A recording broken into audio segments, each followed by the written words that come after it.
Hey there viewers, welcome back to Supermariodiagnostics once again. Today we are working on a 2008 Porsche Boxster. The customer's concern was that all the lights were on the dash. There were a ton of lights and whatnot. And I went ahead and brought it into the shop already. But before that, I went out to the parking lot. Hopefully I saved the video, but I went out into the parking lot and attempted to crank this thing. And this is what happened. That being said, this was not the original concern of the customer. The concern was that the lights are on. So you can imagine our surprise. We're gonna go ahead and recreate the symptom, and we've got 113,000 miles on the dash. We got some bling going on over here. We got the steering lock does unlock. I'm gonna press my brake pedal, and yep, we got a no crank condition here. So let's put a start on this thing and call it a day. Just kidding, it's a battery. So let's do some testing. The battery is in the front. Let's go ahead and check out the battery. We're gonna have to make our way to it, right? So here's the release for it, and we got nothing. There are a lot of times, really doesn't matter. It could be whatever year, Porsche, Boxster, or 911. Sometimes when there's voltage issues, it would only work with the key, so let's give that a shot. Success. So let's go up there, check out the battery, see what's going on. All right, so let's go ahead and get to the battery. And that battery lives right down here.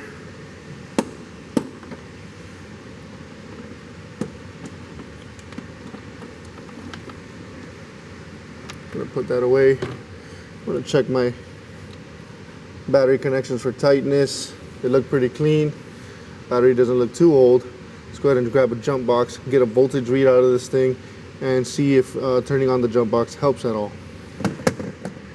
So we got our positive on the passenger side, negative on the driver's side.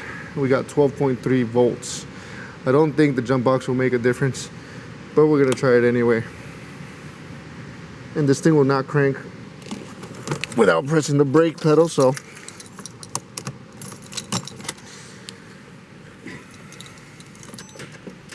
still no dice. I don't know if you guys heard that. Steering lock is good. Pressing the brake pedal, and my lights dim and everything. So what is going on here? You know, I've taken these cars apart before. I haven't come across this issue before, but I'm suspecting voltage drop here. I know my coworkers have come across this issue before because they see these way more than I do. But the only reason I've taken these apart are for other issues. But I did notice that there was a connection point underneath there somewhere. On some of them, they're on on the passenger side. There's like a little plus sign on it. You pop the lid and you're good to go. But on these, I'm not 100% sure, so we're gonna have to put this thing in service mode and gain access to the engine compartment and see if we can find that battery junction point. And to do that, we're going to have to put this thing, we're gonna have to lift the convertible top, and we're gonna have to put in the key, right? And then we're gonna hit our convertible top button, and we're just gonna open it just enough. That should do it. I don't want to go much more than that. I'm gonna turn off my key, remove it, and keep going with the service mode. So the next part is to lift this rear glass, right? But it's not gonna lift all the way because we got some cables holding it down. So we're just gonna remove that cable right there. Do the same thing on the other side real quick. I'm gonna slide that cable off, and before you can lift the glass completely, it won't let you because we're being held back by this plastic rail here. Let's see if we could just get that off super quick. There we go. Now we can lift up the glass completely. Now we need to hold the glass up, so we're gonna go get a little something here. We got this strap and the strap is broken, so normally this would hold on to a piece in the front, but since we can't do that, I'm just gonna kind of like tie it down and whatnot against this rail right here.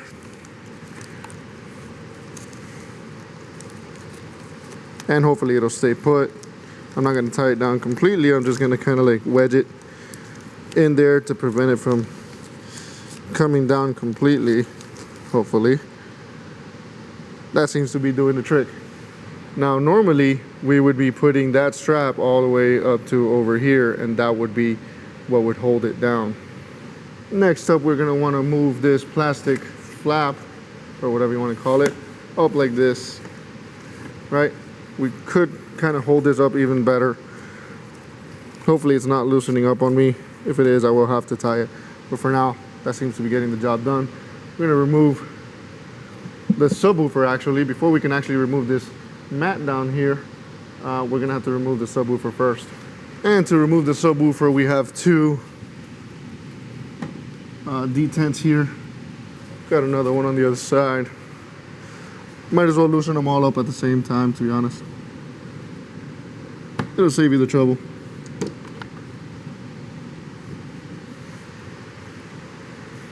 And don't forget that the subwoofer is connected electronically, so we've got that electrical connection on the side over here. So it is literally impossible for me to get a camera in there to show you exactly what you need to do, but there's a little detent and you can release that and get that flap up. And there's two kind of locks over here. You can kind of lift the subwoofer to make it easier, but you're not going to be able to get your thumb in there. What you have to do is kind of go from underneath and pull back, and we got it out now. Let's go ahead and carefully remove this subwoofer without doing any damage to anything else. And it may help to put your hand towards the front, like behind the seat, and kind of assist in removing it. It's not too heavy, but you want to be careful regardless. Next up is the mat or carpet, whatever you want to call it. And after removing 5 Torxes, I believe they are T30s, we can remove this lid completely, carefully as well.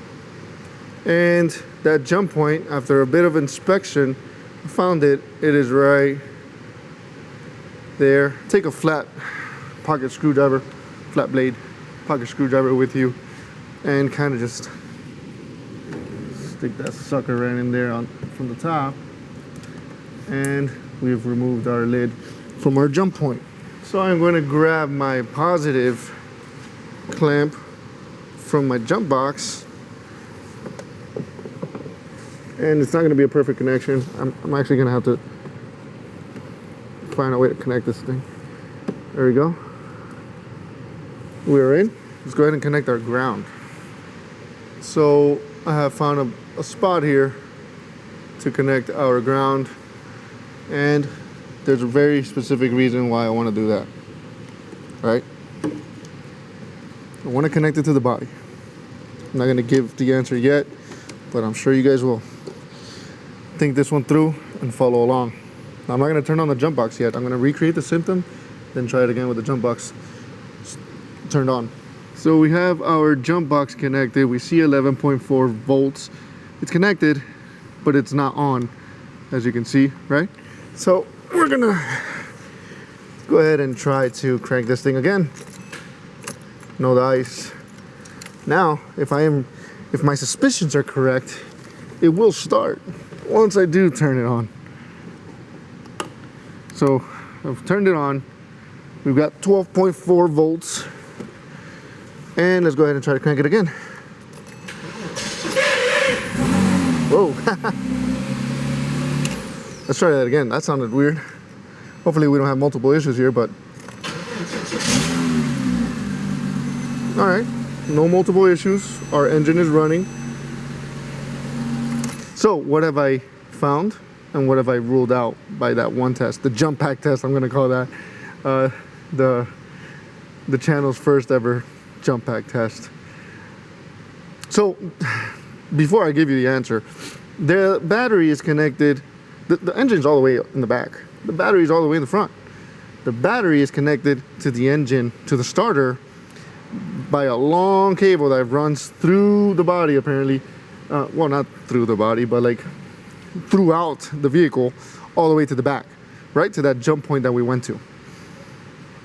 The engine is grounded to the vehicle body by a ground strap or ground cable, whatever you want to call it. So by connecting the jump pack to the jump point, I am bypassing that long wire, that long battery cable. And by connecting the ground to the body, I am letting the current of the jump pack go through the body, through the battery the ground cable that attaches from the body to the engine. So I'm ruling out the ground cable as a problem. Now, if I would have done that test and it still wouldn't have cranked, what would my next step be? Exactly. I would have put the jump pack on the engine block and see if it would have cranked. That would have told me that my ground was bad. And more than likely that my positive wire from the battery to the jump point was good. So it is the next day. Good morning.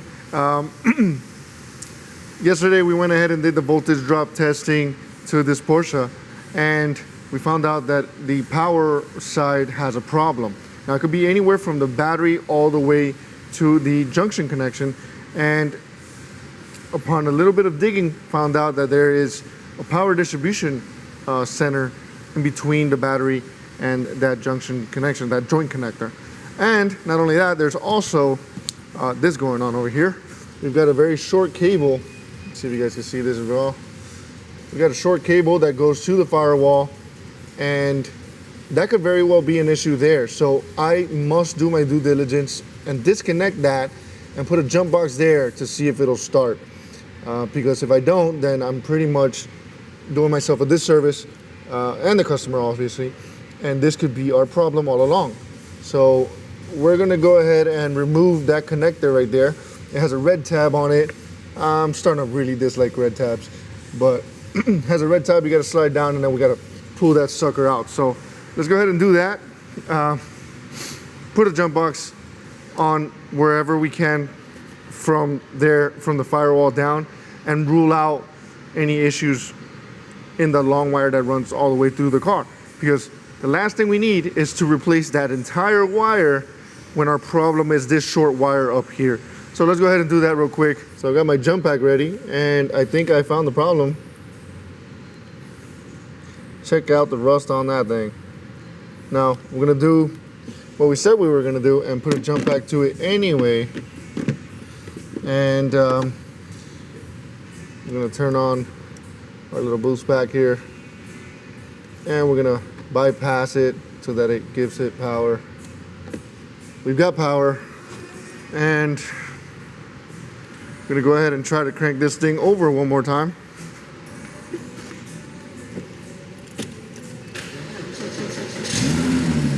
And it starts right up. Wow.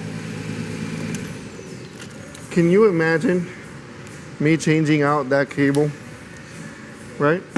Because it's a common issue. On the 911s, it's a common issue that long cable, it runs all the way through, but on this Boxster, it's a little different. This is a 987, it's a lot like a Cayman. A lot like it, not really, you know, like it, but in the sense that you have to put it into service position to do some disassemblies. Usually 911s, they're pretty wide open, and there's a bit of a difference in design. So can you imagine changing that cable only to have the problem still reemerge? So I'm gonna do nothing less than to replace this cable end here, and also that stud or whatever you want to call it. It's gonna have to be bolted off, and let's see if we can get a good look at this. Might not be too easy. Yeah, it looks all rusted in there. I don't like it. I'm gonna change this cable and that stud right there, just to play it safe. That sure is a whole lot better than to replace the entire cable, which would have required like getting that center console out, the rear firewall panel, it goes right through it too. Saves the customer a lot of money to diagnose it right. Wouldn't you agree? So I'm gonna go ahead and see if we could get an approval for this thing and take it from there. So we got the approval to go ahead and replace that cable along with the stud, and this is what comes now in the repair kit. It's no longer a quick disconnect but a bolt-on system, and this is our positive cable. Comes with none of that quick disconnect crap on it. I already got started on it. This is the old one right here, and I already replaced the other red cable that leads to that where the quick disconnect used to go. I'm gonna go ahead and put the part numbers for you guys up on the screen, and we're gonna go ahead and take off that power distribution box. So it will make your life a whole lot easier to bring down the carpet just a bit and slide down this power distribution box once you remove the two 13mm nuts from the front of it, pull it back. All you gotta do is, you don't really have to remove all this. You just gotta remove this 13mm here and push that bolt forward and it will come out. So we got an O-ring right here, and to kind of seal the water from coming in from the front. And yeah, that's pretty much it. I'm not gonna show the whole repair. That's just the gist of it. Bring down the carpet a bit, remove the evaporator drain. Don't forget to put it back when you're done. All right, we're gonna go ahead and wrap this video up. This is the old part right there. Check that out. And of course, this happened for a reason. And that reason is right there. It's been non-stop raining. And hopefully you guys will be able to see this. Check out that still water. Those drains are clogged, and I'm gonna unclog them off camera. And this shouldn't happen again for a very long time. I may just trim those rubber grommets a little bit, just so that it could pass water through, but not let rats in or whatever else might come through there. And let's go ahead and start this car up. Check out all that rain. I don't know if you guys can see this. Nice. Lesson learned, and car is fixed. Thank you all for taking the time to watch. Catch you all on the next one. I kind of have to wrap this one up kind of quick because with the rain and the amount of cars we got, I kind of gotta get it moving along. So catch you on the next one. Take care.